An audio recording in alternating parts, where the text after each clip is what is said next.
हाँ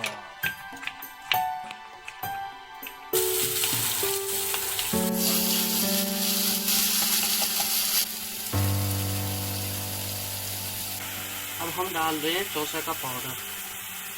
ये थोड़ा डाल के इसको हल्का मसाले में फ्राई करके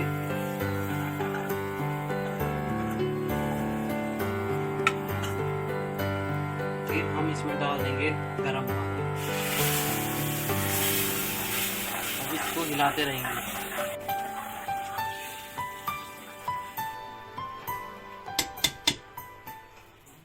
അങ്ങനെ നമ്മുടെ ചോസ റെഡിയാണ്. ഇത് ചോസ, ഇത് ഹരി സബ്ജി, രാകേഷ്. അപ്പോ ഇനിയിപ്പോ എന്തായാലും കൂടുതൽ സംസാരങ്ങളൊന്നുമില്ല. കുഴച്ചടി സ്റ്റാർട്ട്.